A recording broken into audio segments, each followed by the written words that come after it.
Good afternoon, everybody. Welcome to the first INNEG webinar of the year.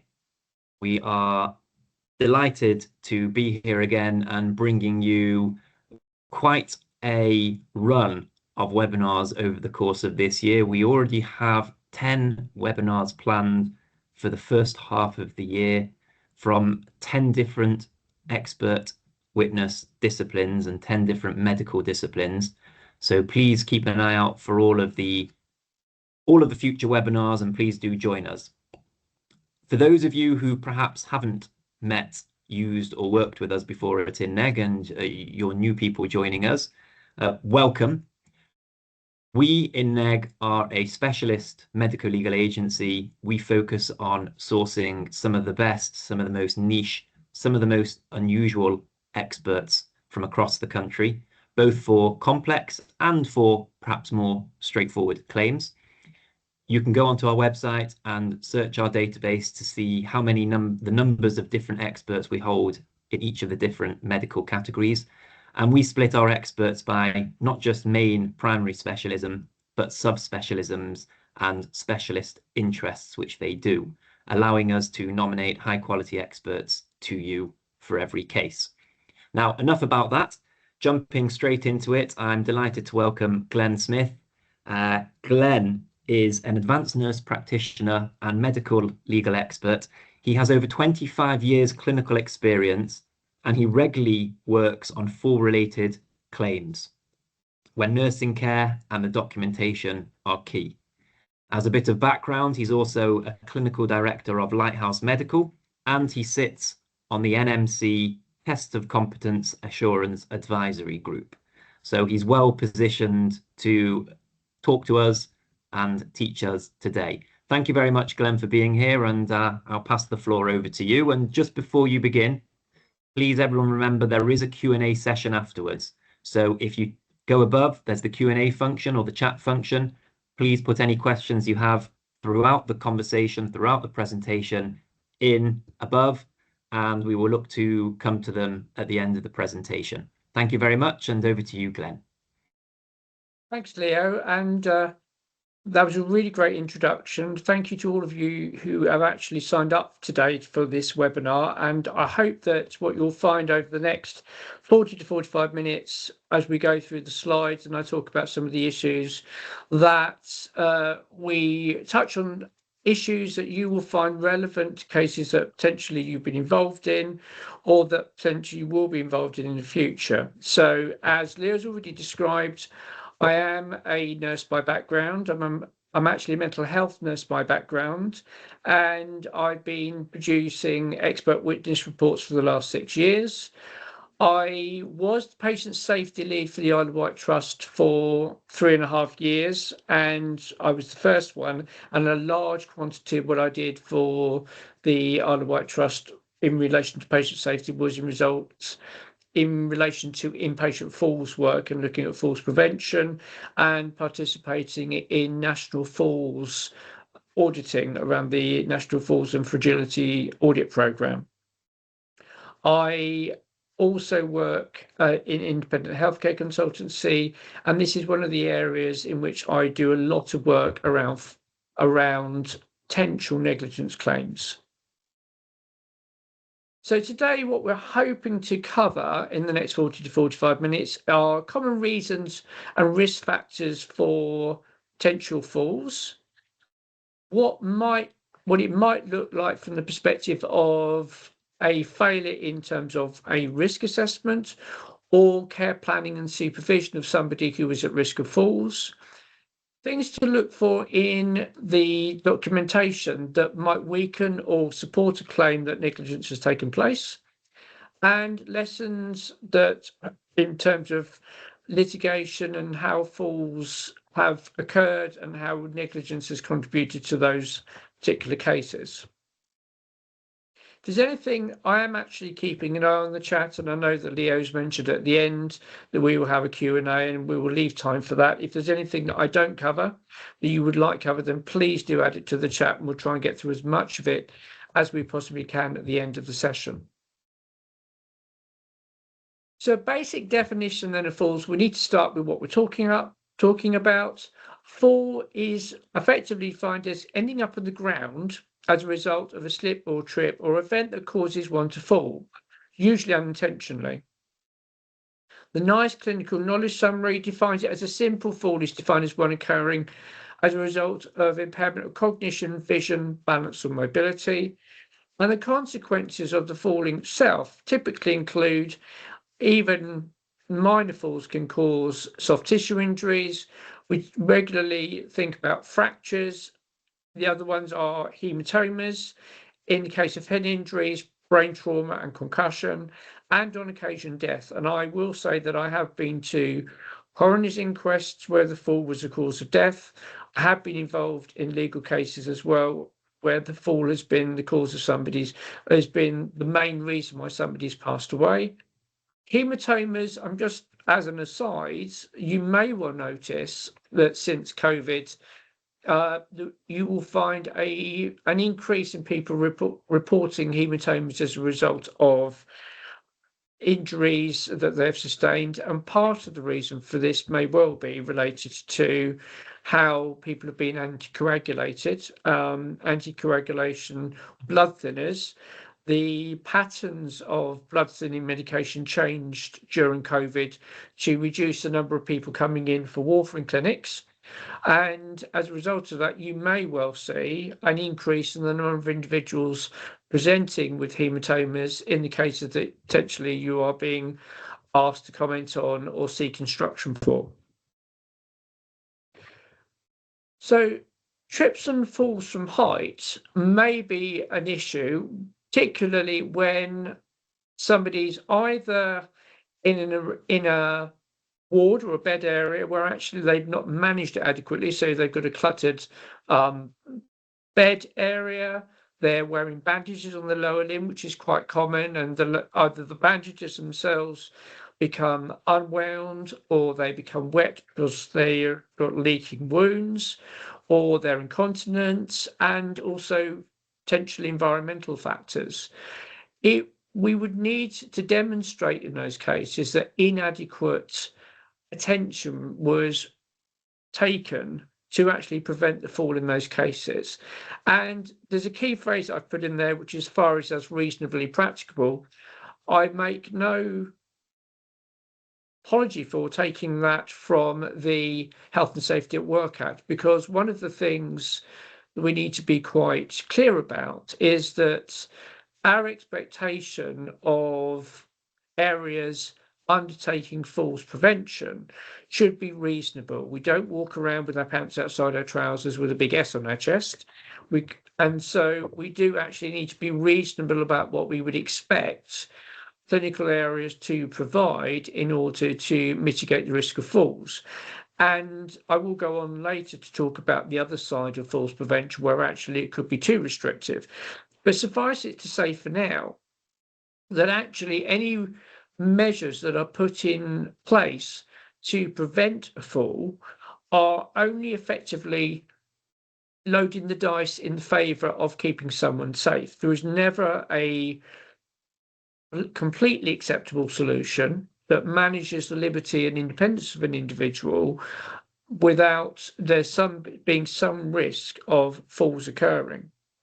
And falls from height are a particular issue in cases or situations where bed rails are being used. And so one of the keys here would be to make sure that bed rails are being used appropriately, so that if somebody is actually trying to exit the bed and doesn't understand what the bed rails are there for, they may potentially, as in the picture at the bottom, try and climb over the bed rails, or actually try and exit the bed in the gap between the bed rails and the end of the bed actually occur, which does occur in some cases.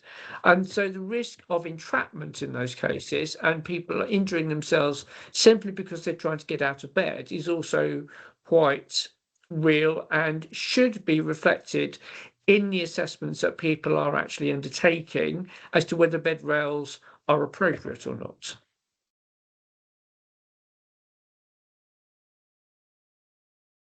So when we talk about assessing for the risk of falls, there are two key elements that you should reasonably expect any organisation that's trying to prevent falls to undertake.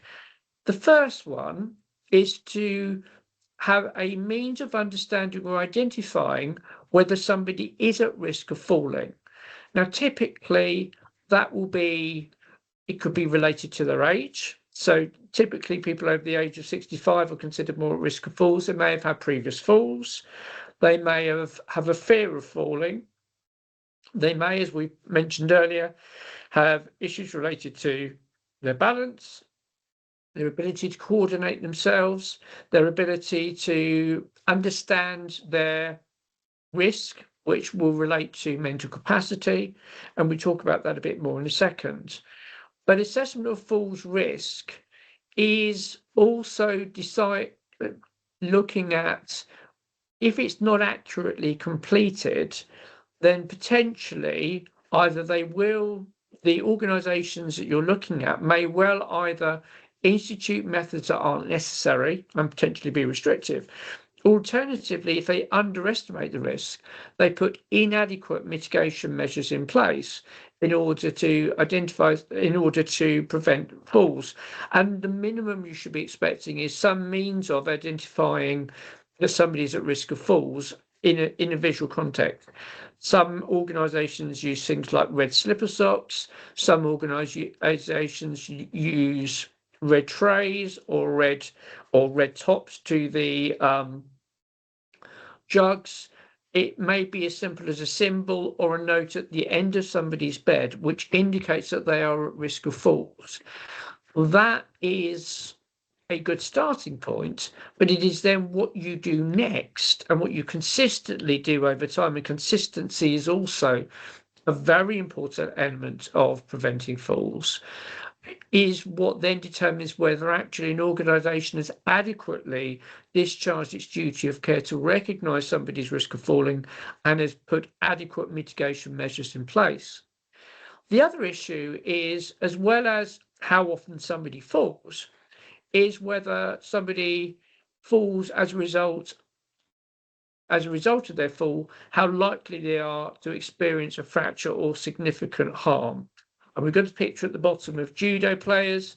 Judo players are taught to fall properly, to roll, to avoid breaking bones. And interestingly, martial artists, particularly mixed martial artists, grapplers, etc., are known to have better bone density than the general public, simply as a result of actually repeatedly training their bodies to maintain them safely, which means that also when we are looking at individuals as they get older, age is a particular issue because of one condition called sarcopenia, where we lose muscle mass and bone mass as a result of getting older and not adequately either managing our bone health or our musculoskeletal health as a whole, and that will contribute to the risk of falls and falling and breaking bones.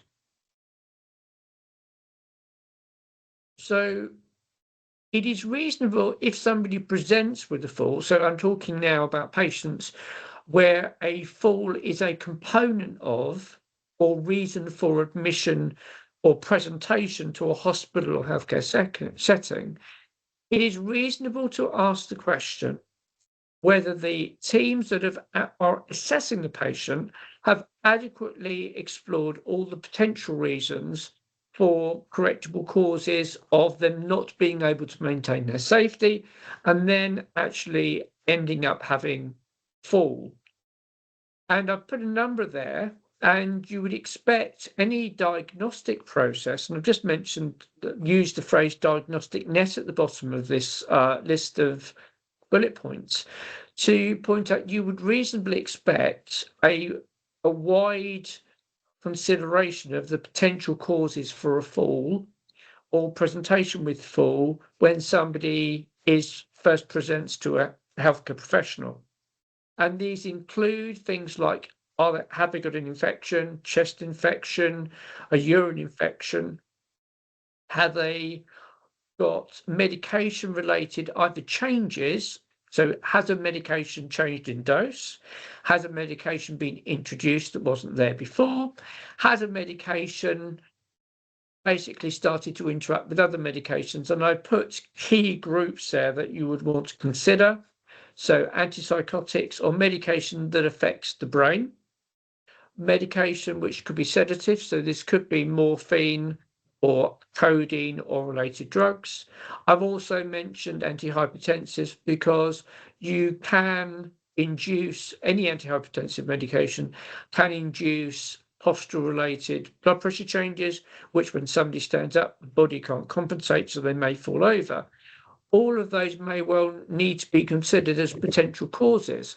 And what rolls on from that is you would expect a medication review, either conducted by a medical team, a qualified nurse practitioner, or a pharmacist, to have been undertaken to make sure that the medication that they're currently on or should be on is actually appropriate for their health conditions and is not necessarily inducing increased falls risk.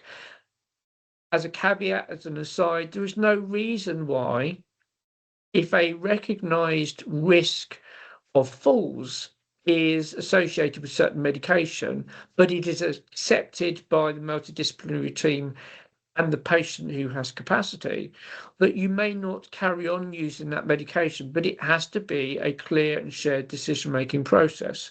And that often is one of the areas that is missing, where it's not clear how that decision-making was how the decision was arrived at.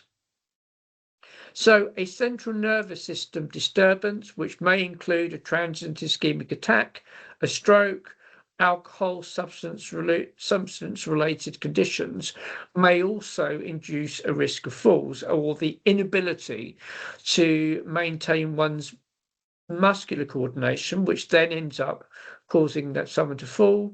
We've mentioned blood pressure related issues, so you would expect lying standing blood pressures to take place as part of somebody's assessment to see whether somebody's body adequately manages the change in position and therefore continues to supply the brain with the amount of blood it needs to carry on.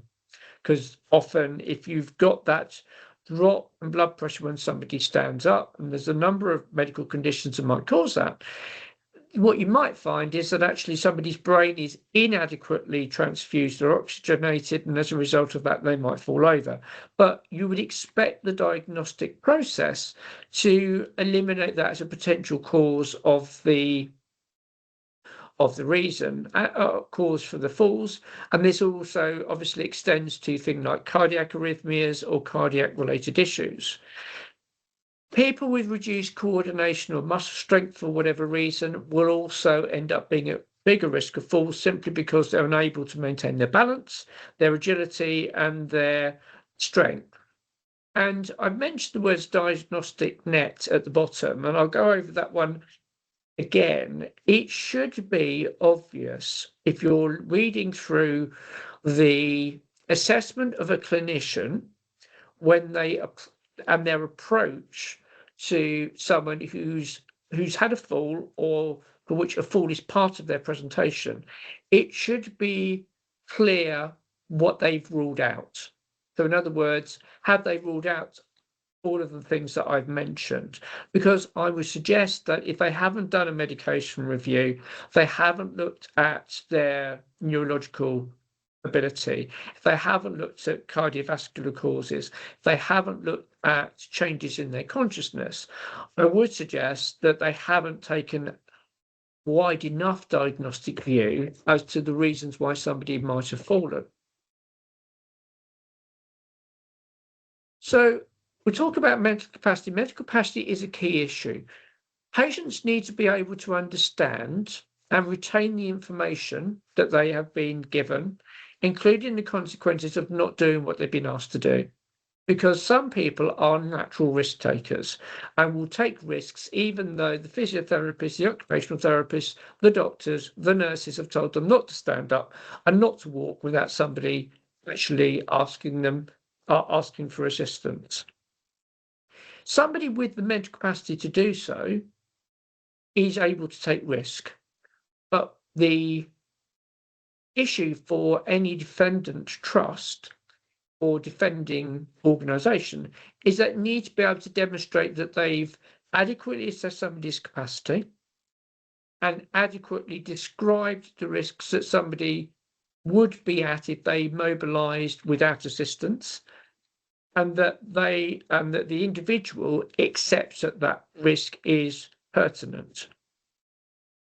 Now, the problem with mental capacity is it doesn't necessarily isn't always there for a number of reasons. So drugs can change it, delirium as a result of infection or malnutrition can change it, dementia, mental health states such as depression can change it. This is the 4Ds that it's worth keeping in mind.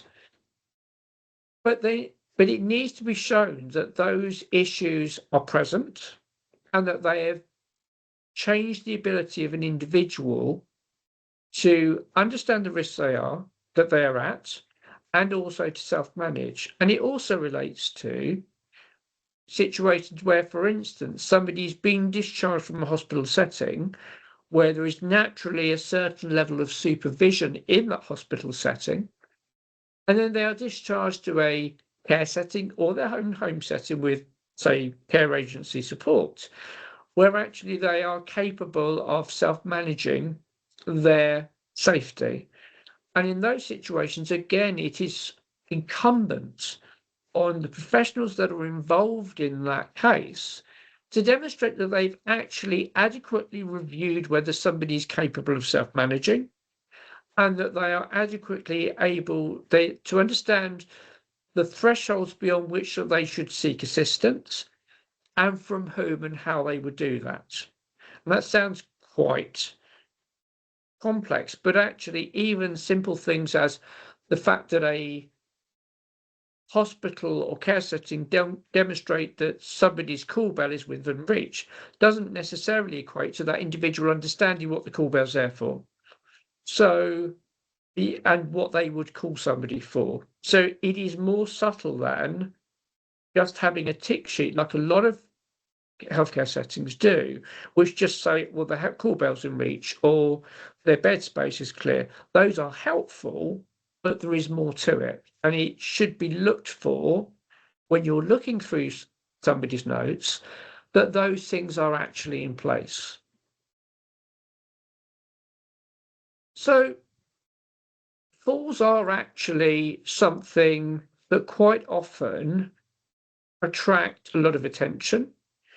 And they often, particularly from families, when some families become very shocked that their family member has had a fall and potentially had a serious injury, and they automatically assume, or in a large number of cases, or assume, because it's very emotive, that they're in the care of a healthcare organisation, and that therefore that person should be safe and these things shouldn't happen.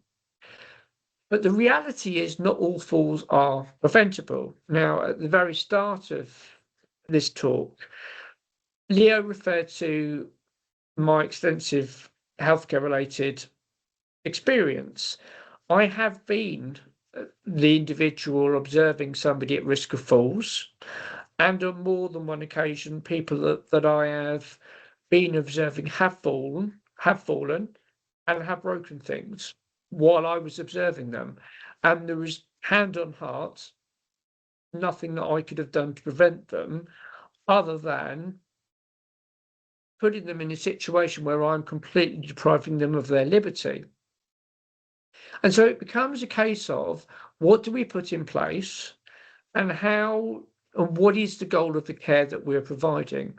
Because if we accept that somebody is, for instance, being rehabilitated to become independent and go back to their own home setting, for instance, or a care setting with minimal supervision, falls risk will always exist. The question is it being intelligently managed, and is it being constantly reassessed? In a case that I've literally just finished in the last week, one of the issues was that somebody was being rehabilitated, and there is this issue of when you are rehabilitating somebody, maintaining enough distance between somebody to prevent them from falling. So in other words, to intervene at the opportune moment in an inadequate way, and actually allowing somebody to do as much as they possibly can for themselves. And so there is this balance between the loss of deprivation of liberty and the promotion of independence. And this is where a clinician's notes and the clear exposition of the reason why somebody's being given the freedom that they're being given and the risk that they accept has to be part of the care planning and the evaluation of care that's being provided. And so care planning, you should be able to apply the Bolito test to care planning. Care planning should bear rational analysis. You should be able to read a care plan and understand how to adequately care for the patient with just the information in the care plan. If you can't, then there is an issue with the care plan itself. So one of the cases which I've referred to in the paragraph afterwards that I did a report for was for somebody with dementia, where the care setting had put supportive observations, arm's length observations in place between 8 a.m. and 8 p.m. Now, on the face of it, that is quite a good way of looking at managing somebody's risk. But as is well known, particularly with people with dementia, the issue of sundowning, the issue of having a reversal or disturbance in their circadian rhythm meant that the individual will continue to be agitated well late into the evening and along to midnight. And it was after this period of observation had stopped that they were actually involved in a situation where they fell over, or in this case was pushed over, and broke their hip. And when we looked at the case, it did not make any rational sense that they knew that this individual was agitated later on in the evening. It could be adequately demonstrated in the nursing notes that the care setting were aware that this was the case, but the awareness of that was not reflected in their care planning. So when care settings identify issues, whether that's a change in their rhythm or a change in their physical status, their care planning should reflect that and should be reviewed in that light. And it is perfectly reasonable for care risk assessments for individuals to be assessed and go, we've done as much as is reasonably practicable to mitigate the risk, and we accept the risk of a fall, but it's optimal for that patient. But that thought process has to have been gone through on a regular basis, and especially in response to a change in need, and it has to be adequately articulated in the care notes. Oops, I've gone back slightly. There we go. So the other issue with falls prevention is there's a natural limit to this. One of the ways you could prevent falls, and was very common in the early stages of dementia care, for instance, was the use of very restrictive methods of control. That's strapping people down, keeping them in chairs that they couldn't get out of, putting them in situations where they are chemically restrained. So in other words, they use sedatives in order to manage their agitation. The reality of this is that isn't acceptable from the perspective of deprivation of liberty, and is not necessarily acceptable from the perspective of somebody receiving a goal of being rehabilitated, where the ability of the individual to undertake risky activities but with adequate supervision is an essential part of them moving back to a situation where they actually become independent and self-managing. But it is that demonstration of an adequate and mutually acceptable development of risk mitigation measures that should be in place. And these may well be, there's a range of things that individuals or organisations may put in place, which include things like observational alarms which alert when somebody is trying to get out of bed or out of a chair. All of these do is actually alert somebody to intervene sooner. There may well be measures such as using low profiling beds, so that if somebody doesn't understand the risk of falls and is going to egress or exit the bed anyway, they may want to consider not using bed rails because of the risk of entrapment, and using crash mats to mitigate the risk of somebody falling out of bed and therefore it being on the floor. The corollary of using such systems is that crash mats, obviously, if somebody does try and walk on those, they may end up falling. So it all comes back to, what is the point of the care you're providing? And if the point of your care providing is simply to prevent harm, you may want to use a low profiling bed. You may want to avoid the use of bed rails to avoid entrapment. You may want to use crash mats. But if you're wanting to encourage somebody to self-manage or get back to a state of self-management, then clearly some element of risk needs to be accepted as part of that process, provided everyone is involved in that process and accepts the risk. If a fall does occur, then it may well be that actually it was a planned risk that unfortunately on this occasion actually occurred. So the other issue that you very often find is that you will look at care notes, and there's two parts to care notes. There is what I will call the narrative chronology of the description of what's happened. So Mrs. Bloggs got up, has had food, is a little bit more confused today, the blood pressure's a bit low, all of those things that are descriptive of the care that's being provided. And then the response to noticing that there is a change in the presentation of the patient. Because if that is a change in what is expected from the patient on that particular day and does not reflect how the care plans were put in place and what they were put in place for, it is reasonable to expect care teams or nursing teams to reevaluate the risk of all things, but particularly falls. Changes in performance status, changes in medical status, and changes in their ability to understand if they're safe in their mental state should prompt a reassessment of their healthcare needs, particularly their falls risk, and whether they are adequately able to maintain their own safety or whether they need greater support and supervision. And that support or supervision may involve enhanced observations, which are either, commonly bay watches are used in terms of maintaining visual observation of all the individuals in that cohort of people at falls risk, or potentially in some cases one-to-one observation. There are systems that will observe people remotely, either with or without cameras, that can be used in these situations as well.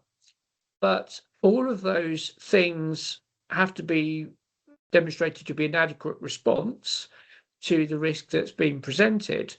And also, and I will just mention observation as one of those areas. Observation is typically reached for as a potential solution. Now, it is actually known, and I've had personal experience of this, that observations alone do not prevent falls for a number of reasons. One is actually that an individual may resist the assistance of the person that's observing them and actually end up falling over because they are resistant, agitated, or aggressive. It may well be that actually if you're providing an observation in a bay setting, for instance, where you've got 4 or more patients in that bay, if you end up assisting one of those patients behind a curtain, for instance, you can't see the other members of that bay. So bay watch systems do work to some extent, but they have to be well managed so that if that person doing the observing has to go behind a curtain, for instance, or has to get assistance, there's somebody else maintains the vigilance of that bay or clinical area. And that is quite important, because I think there is an interpretation that if observations are in place, falls should not occur, and that's actually not the case. Observations reduce the risk, they do not completely eliminate the risk. But there are occasions where you can clearly demonstrate that because of a lapse in the observations that were taking place, that actually it could have been prevented had somebody been able to maintain vigilance and intervened. So when a fall occurs, what an organisation should do differs between organisations, but there should be key elements. The first element is clearly to make sure that the individual is safe and actually hasn't injured themselves. So an initial complete survey of the claimant should be expected to have occurred. Are they medically well? Has there been any medical changes? Their observations should have been taken. Neurological observations should be instituted as well, particularly if there's the risk of them hitting their head. If they are moved, then manual handling operations should have been appropriate, so that, for instance, if there was a risk that somebody's fractured their hip, they're not making the injury worse by using inadequate or inappropriate manual handling methods. If the initial survey indicates something has changed medically, there should be relevant diagnostics, whether that's a CT or an X-ray or bloods or further observation of the individual as indicated by the survey. And the fall itself should be reviewed, because what the team should pick out from a fall is it could be it was unavoidable, but it could be an indication that the measures that were put in place were inadequate, and as a result of that, they shouldn't change what they're providing. And it should be expected that that review of the fall take place to see if their measures were, on the balance of probabilities, adequate, and this was just an unfortunate occasion, or whether there is something that they could have changed in order to actually prevent the fall. The relevant legislation is the Health and Social. For some reason, that slide has come up unusually cluttered, but the Health and Social Care Act is important because that obviously informs the CQC regulations and fundamental standards. It is a basic standard of care that people should be as safe as possible, and therefore it is reasonable, and it's the first principle of medical ethics to do no harm. So you should reasonably expect care planning and assessment and the instructions and the measures that are put in place to take account of the factors that I've covered and to adequately mitigate them. And finally, in summary, not all falls are preventable, but the central question where it is, when you look at the care that's been provided, can you confidently assert that all reasonably practicable steps were taken to mitigate the risk, while balancing patients' independence and their deprivation of liberty?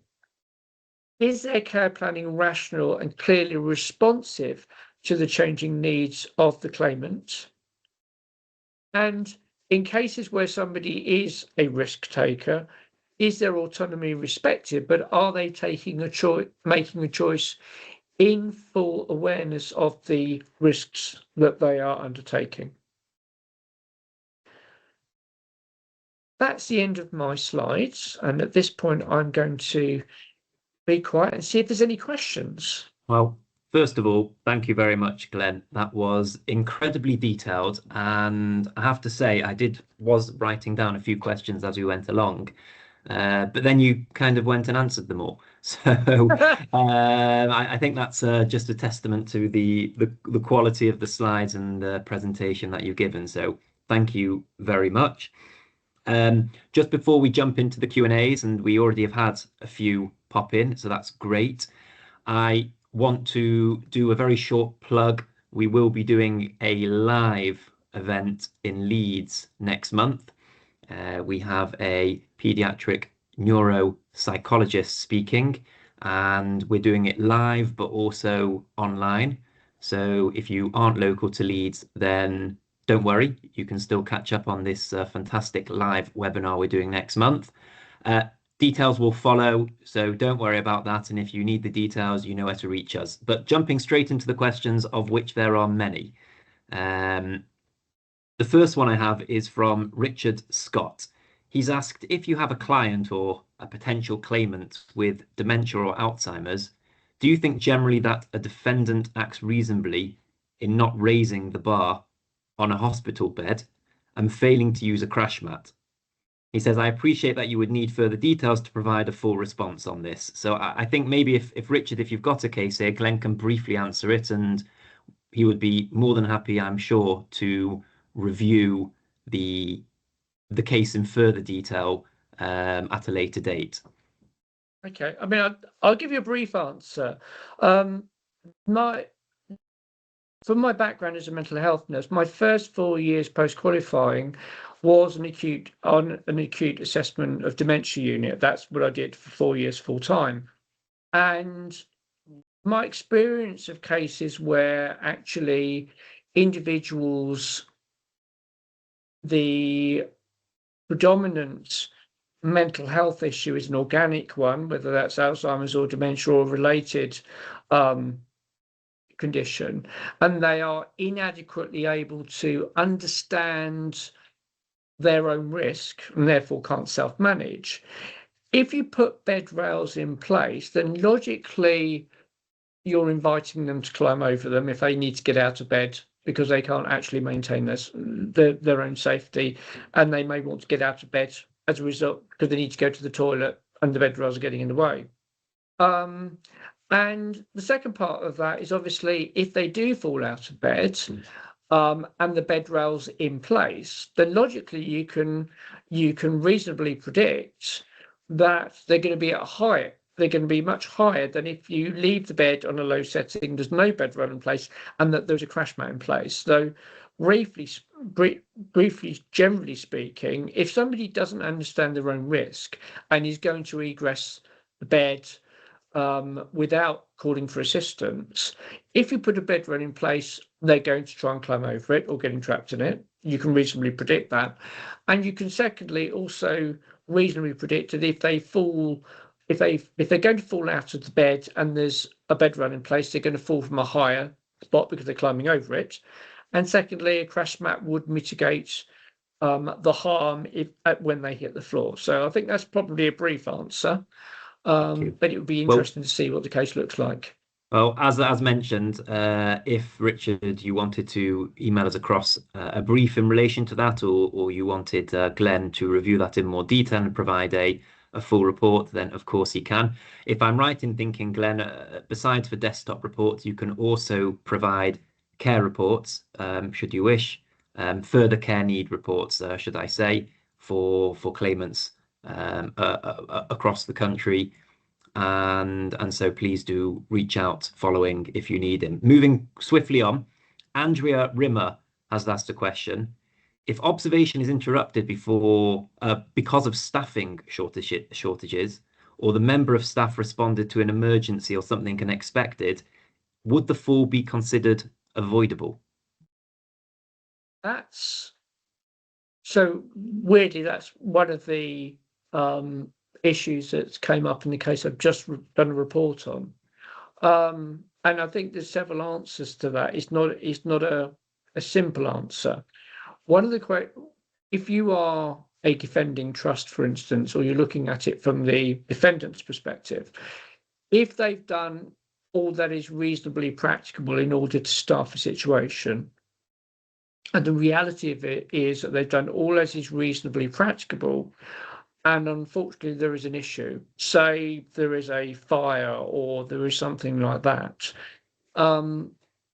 then it would be that the defendants, and the key word is as far as is reasonably practicable, if they've explored all the options and they can adequately demonstrate that that has been gone through and something unexpected has occurred, then it's not unreasonable for potentially for you to conclude that a patient safety event such as a fall was avoidable. That said, in my experience, it is not very easy for the defendant trusts to demonstrate that that has actually happened. And secondly, it also comes down to the human factors of an individual being on observations for significant periods of time. As somebody who's done it in mental health settings for on and off for a number of years, it's incredibly cognitively tiring. So distraction is always an issue. Human factors are always an issue. And unfortunately, being human is just something you can't legislate for. But the reality of it is, it is often the defendant's task to demonstrate they've been through all reasonable management approaches in order to adequately staff it, and also to make sure that if you've got somebody doing the staffing of observation, that it's been adequately maintained. And the only time that except it is excusable in a sense is if a very exceptional event has occurred, because you would expect, for instance, if fire evacuation was required, you would expect individuals who were under observation, say for falls risk, to also be the first individuals that were evacuated, for instance. So I'd have to look at a case in more detail if that was one of the potential factors cited, but it would be the defendant organisation's responsibility to demonstrate that they've done everything that is reasonably practical to make sure that staffing has been adequately covered and maintained. And it's also part of their CQC registration requirements as well.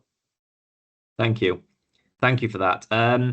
Emily Doyle has asked, is a very brief care plan in the record, say a couple of words noting the history of falls and delirium in an elderly, frail patient, sufficient without further detail?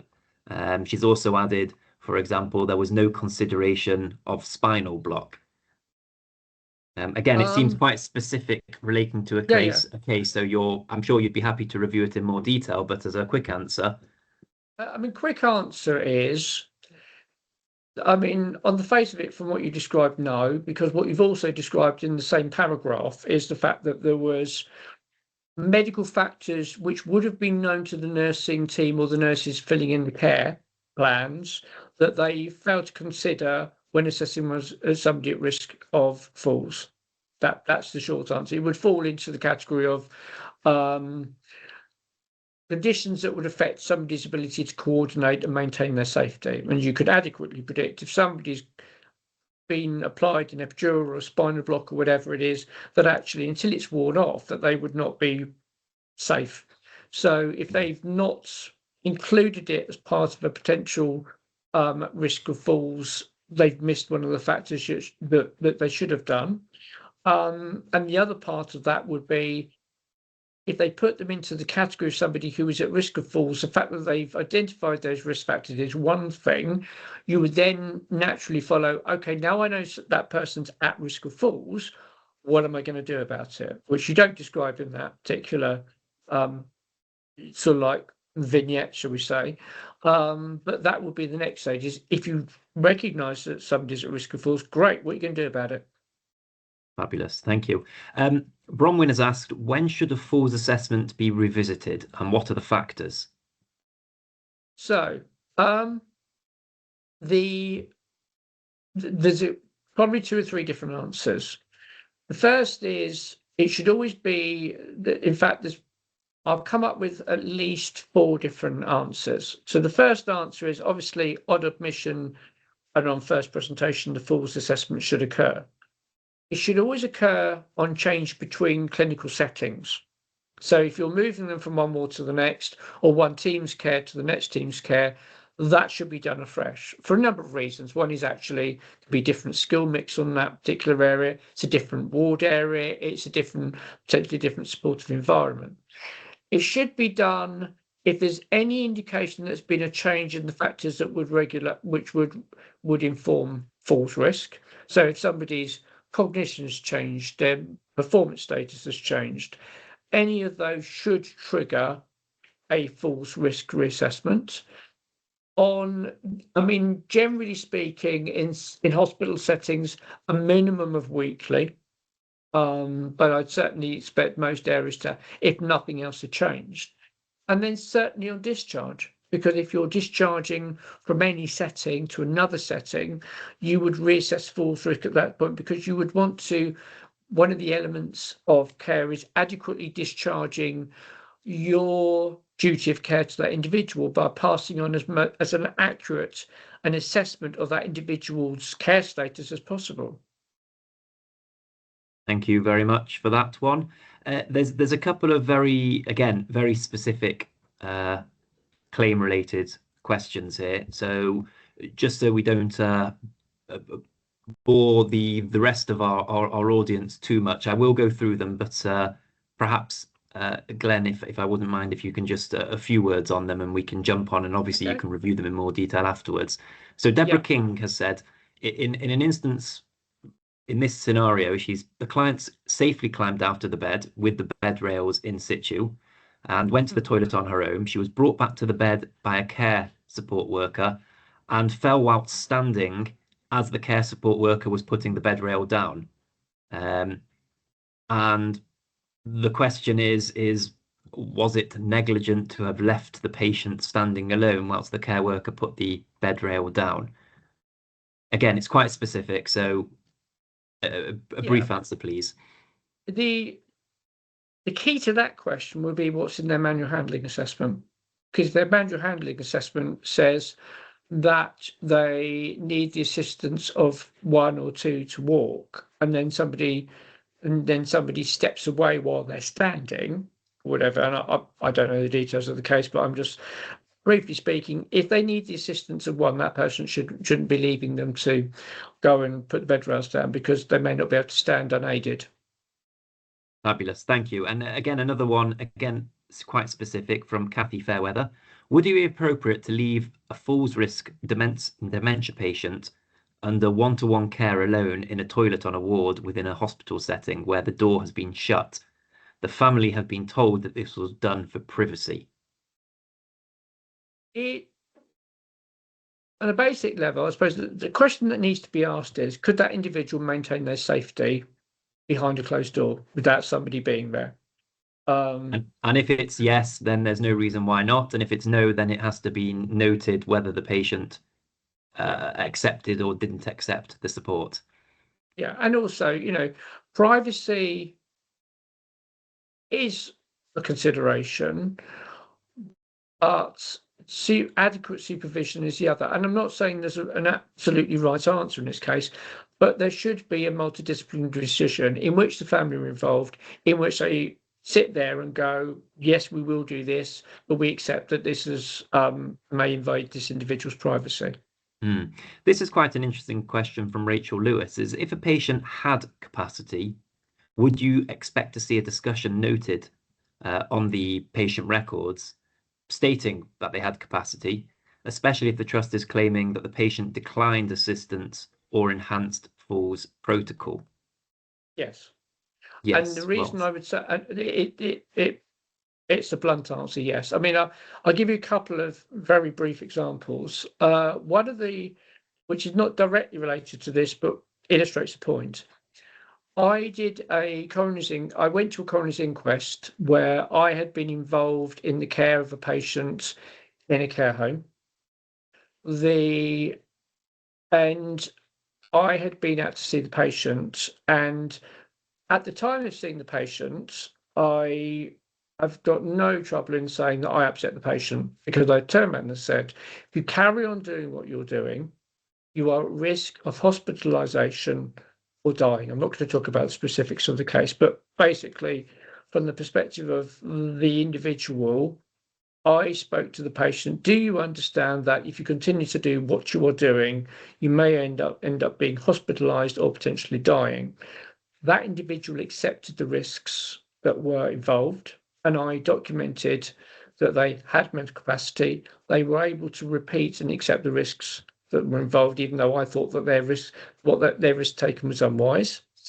At the coroner's inquest, the coroner read out my notes in front of the family, which naturally you can always imagine is a bit of an eye-watering moment when you are the clinician involved. But the reality of it is, if you have not told somebody all of the consequences of them taking the risk that they are taking, then the question is, have they failed the Montgomery test in terms of adequately highlighting all of the risks that they will be undertaking? So I would absolutely expect a documented conversation to take place, which demonstrates that they did not have a disturbance of mind or brain that affected their capacity, that they understood the information pertaining to risk, that they believed it applied to them, and that they were able to articulate and communicate a considered decision which declines whatever the intervention is and accepts the risk of the harm that you've described. Thank you. That's a very interesting question and a very clear and detailed answer. Thank you, Glenn. There's a couple more, if I may take a few more moments of your time. Sylvia Taylor has asked, what is the position if a hoist should have been used to move the client? The short question is I'd need to know what the state of the client was. The long answer would be if there is suspicion of potential fracture, for instance, or spinal injury, then you would expect the appropriate method of manual handling to be undertaken, which may well be a spinal board, may well be a fixation, or it may well be a spinal board or an ambulance board.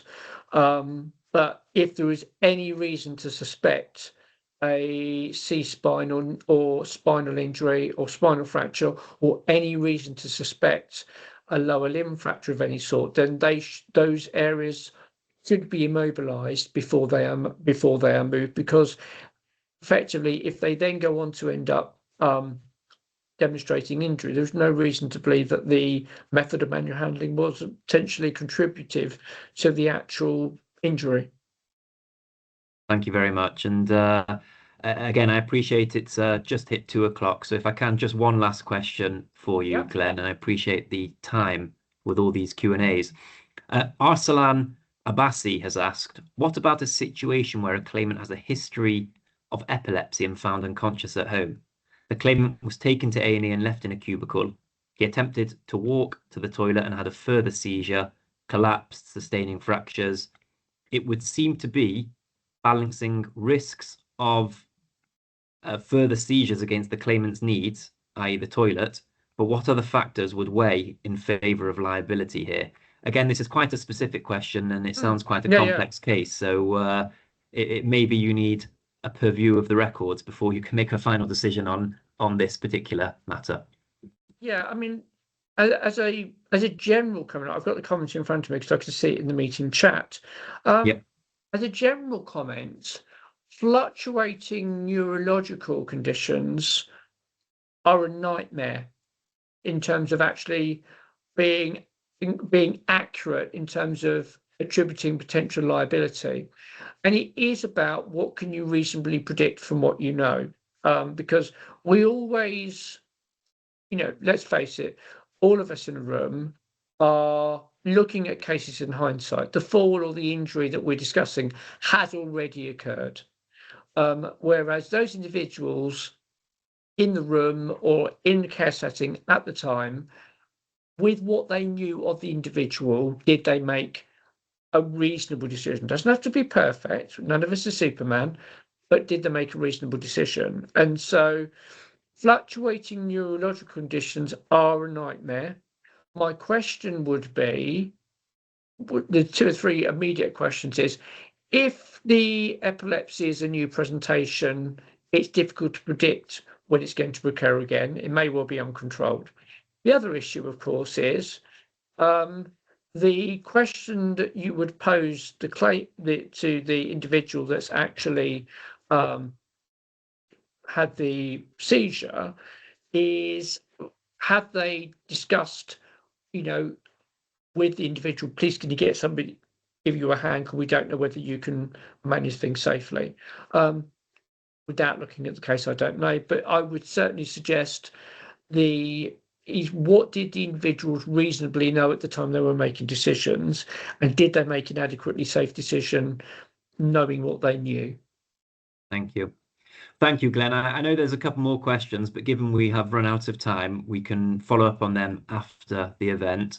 Just to say thank you again, Glenn, for attending. Thank you all for being here as well. And there's a lot of thank yous coming in. So clearly a lot of appreciation for your time and for the quality of the presentation.